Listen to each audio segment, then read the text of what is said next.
Hello class, my name is Mark Cruz, and today I will be demonstrating the basic techniques on how to ride a longboard.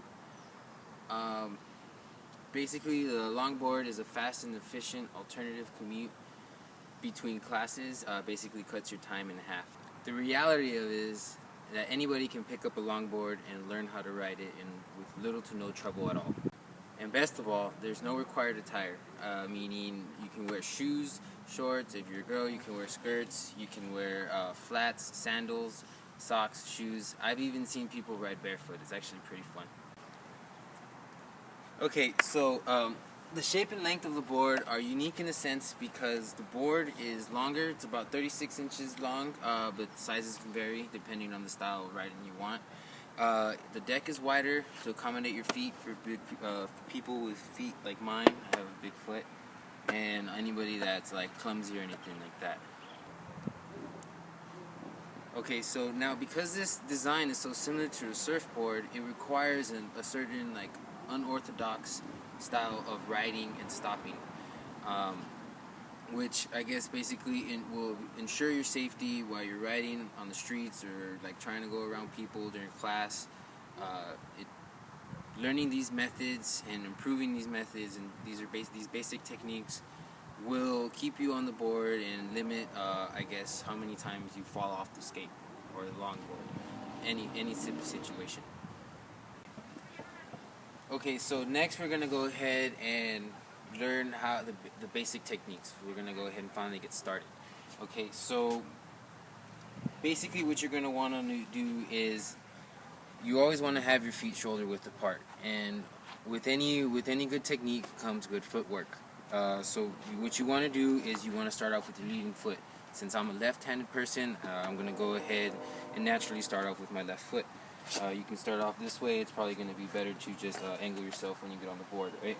So you're going to want to keep at this angle. I say at this angle because this allows more control when you want to go ahead and steer left and right around individuals, which will be probably more relative to the situation. Then once you're on here, you're going to want to go ahead and shift your weight to this back end, and you're going to want to go ahead and basically turn this way. So while you're on the board, sorry about that, while you're on the board, this is your basic stance. This stance is what you're going to want to do, what you're going to want to go to when you're moving, you're kicking. You're going to end up kicking like this, and then you're going to get back to the stance. This stance is what you're always going to go to. And as you can see, like me having this control, I can move back and forth, and I'm still on the board. That's why this stance provides the most stability. Okay guys, so next we're going to go ahead and learn how to go down the slope. Any starting off position, even going on a straight forward path, you're going to still want to start off in the same general, I guess, way. So basically, well, I'm not going this way, so we're going to turn the board this way. And always good footwork, like we mentioned earlier. You're going to want to have your foot up here. Now what you want so you can have good balance is, I usually remember this from high school and track and football. They always tell us toe, knee, nose.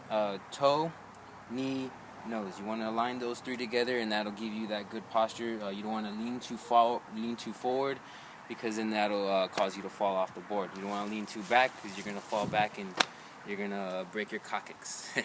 So you're going to want to go ahead and give that general push. You have to bend your knees a little bit, with any kind of like motion that you want to like pick up or anything. You always want to bend your knees. Fluidity is key. So I'm going to go ahead and show you how to kick off from a position, push off from a position. Always remember, when you're going to push off, you want to get back into that starting position that I showed you, where you're at feet, where your feet are shoulder width apart, and it's that normal starting position. When you go down, always you're going to notice that my foot's going to pivot. It's going to pivot like that. It's because basically it becomes natural once you start doing the turns, and you get more stability when both of your feet are facing in the same direction and you're trying to lean to one side. That's just basically like you and your center of gravity.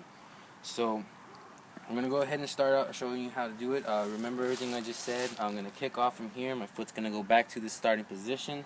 And when I get closer to that edge, you're going to notice my foot's going to pivot because I'm going to go ahead and try to control my turn. So when I control my turn, I'm going to go ahead and turn around and try to stop as well. That way you can see a sense of basically how it all works in one motion. And then we'll go ahead and try breaking it down for you. Okay, so here we go. I'm going to kick off like this. Remember, Tony knows my back is straight, always promoting good posture. And so here we go.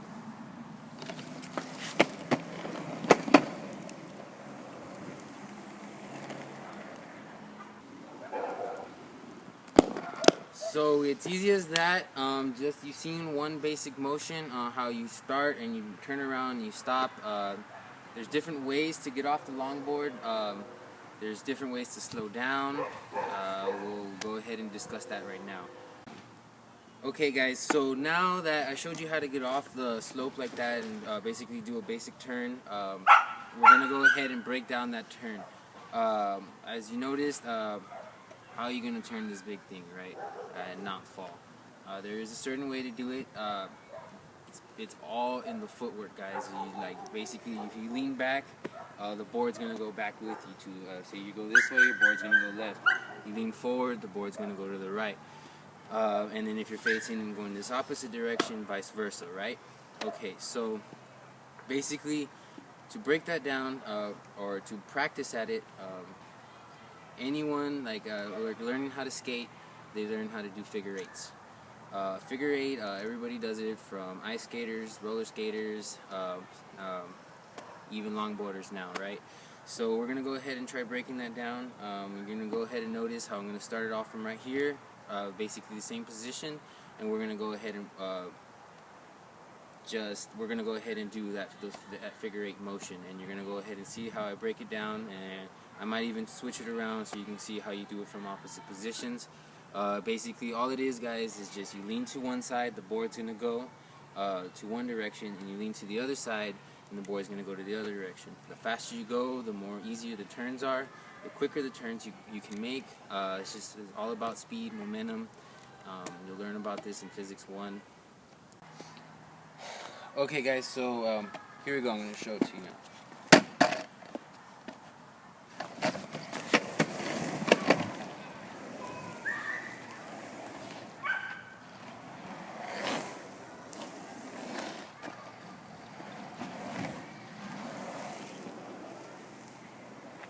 So it's like basically every time you turn one way, you're going to lean all the way like this.